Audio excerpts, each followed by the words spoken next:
ព្រោះអញ្ចឹងថ្ងៃនេះយើងនិយាយអំពីឆ្នាំជូត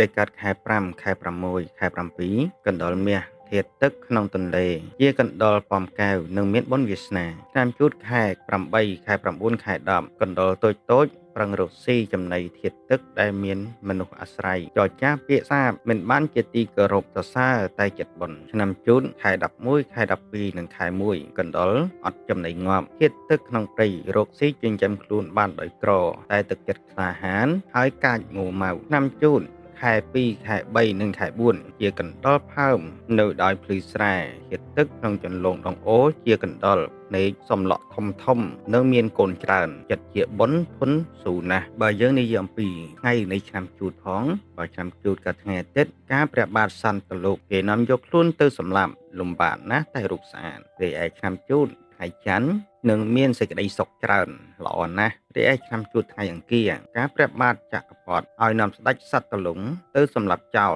ត្រូវលំបាកពេកណាស់ឆ្នាំជូតថ្ងៃពុធជាមនុស្សម្ចាស់ទុកត្រូវអភ័ព្វមិនល្អថ្ងៃប្រហោះការទេវតាជប់ស្ដេចសត្វតលុកឲ្យរស់ឡើងវិញផុតពីសេចក្តីស្លាប់ត្រង់នេះល្អក្រៃពេកឆ្នាំជូតថ្ងៃសុក្រការទេវតាតាក់តែងគ្រឿងភោជនាហារចិញ្ចឹមស្ដេចសត្វតលុកបរិបូរគ្រប់ប្រការឆ្នាំជូតថ្ងៃសៅរ៍ការស្ដេចសត្វតលុកបានគ្រងរាជសម្បត្តិនិងបានថ្កឹមថ្កើងទៅដោយបុណ្យស័ក្តិរីឯឆ្នាំជូតនេះដែរបើញាតិញោមមិនដឹងថាបូជាអ្វីជាគ្រឿងយិតយងរិស័យអាត្មាណែនាំបូជាព្រះគណេសព្រះអង្គព្រះភិក្ខុនេសគឺជាព្រះអង្គដែលមានអំណាចខាងសេចក្តីមហាសម្រេចឲ្យសម្រេចការងារគ្រប់ប្រការ